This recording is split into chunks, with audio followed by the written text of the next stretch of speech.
தாம்பரம் அருகேதான் இந்த சோக சம்பவமானது நடைபெற்றிருக்கிறது. குறிப்பாக தாம்பரம் மாநகராட்சிக்கு உட்பட்ட அந்த பகுதிகளில் தூய்மை பணிகளை செய்வதற்காக ஒப்பந்த அடிப்படையில் தூய்மை பணியாளர்கள் தற்போது பணியாற்றி வருகின்றனர். அந்த வகையில்தான் தாம்பரத்தில் இருந்து முடிச்சூர் செல்லும் அந்த மேம்பாலத்திற்கு கீழே ஒப்பந்த பணியாளர்கள் இன்று வழக்கம் போல் காலை அந்த தூய்மை பணிகளை மேற்கொண்டிருந்த போது கோயம்பேட்டிலிருந்து சரக்குகளை ஏற்றி கொண்டு வந்த அந்த மினி லாரியானது முடிச்சூரை நோக்கி சென்று கொண்டிருந்தது. அப்போது தூய்மை பணியாளர்கள் பணியில் ஈடுபட்டிருந்த கொண்டு போது அதிவேகமாக வந்த அந்த மேம்பாலத்திலிருந்து கீழே அதிவேகமாக வந்த அந்த சரக்கு லாரியானது ஒப்பந்த தூய்மை பணியாளர்கள் மீது அதிவேகமாக மோதியது.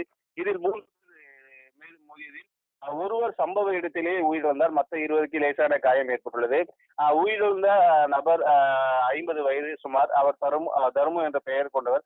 இவர் இந்த உயிரிழப்பை கண்டதும் அங்கிருந்த தூய்மை பணியாளர்கள் ஒன்று கூடி கண்ணீர் விட்டு அழுதது பார்ப்பதை சோகத்தை ஏற்படுத்தியது. பணியின் போது இந்த உயிரிழப்பு ஏற்படுத்தியது மிகுந்த சோகத்தை ஏற்படுத்தியுள்ளது.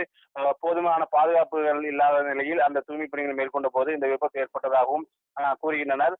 மேலும் காயமடைந்த 20 தற்போது குரோம்பேட்டை அரசு மருத்துவமனை சிகிச்சைக்காக அனுமதிக்கப்பட்டுள்ளனர்.